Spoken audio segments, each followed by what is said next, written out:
Pension ന്യൂസിൻ്റെ പുതിയൊരു വീഡിയോയിലേക്ക് എല്ലാവർക്കും സ്വാഗതം. വരും ദിവസങ്ങളിലെ വാർത്തകൾക്കായി ഈ ചാനൽ സബ്സ്ക്രൈബ് ചെയ്യുക.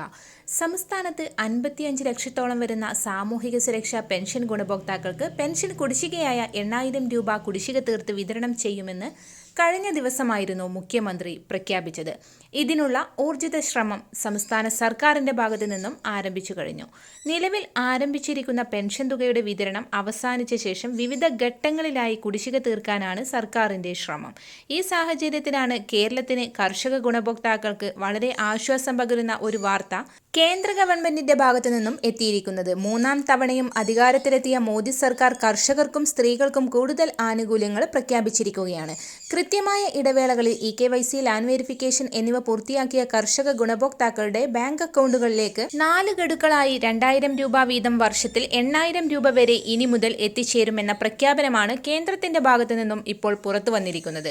നേരത്തെ വർഷത്തിൽ 3 ഗഡുക്കൾ വീതം 6,000 രൂപ വീതമായിരുന്നു കർഷക ഗുണഭോക്താക്കൾക്ക് ലഭിച്ചുകൊണ്ടിരുന്നത്. കിസാൻ സമ്മാൻ നിധിയുടെ 17ാം ഗഡു വിതരണം ഈ മാസം തന്നെ ഉണ്ടാവുമെന്നുള്ള ഏറ്റവും പുതിയ വാർത്തയാണ് കേന്ദ്രത്തിന്റെ ഭാഗത്തു നിന്നും പുറത്തുവരുന്നത്. കേരളത്തിൽ നിന്നുള്ള 25 ലക്ഷം പേർക്കാണ് ഈ ആനുകൂല്യം ലഭിക്കുക. തുക വിതരണത്തിനുള്ള നടപടിക്രമങ്ങൾ ഇന്നു മുതൽ ആരംഭിക്കുമെന്നുള്ള റിപ്പോർട്ടുകളാണ് പുറത്തുവരുന്നത്. ആധാർ അധിഷ്ഠിത ബാങ്ക് അക്കൗണ്ടുകളിലേക്കാണ് തുക എത്തിച്ചേരുക. വരും ദിവസങ്ങളിലെ വാർത്തകൾക്കായി ഈ ചാനൽ സബ്സ്ക്രൈബ് ചെയ്യുക.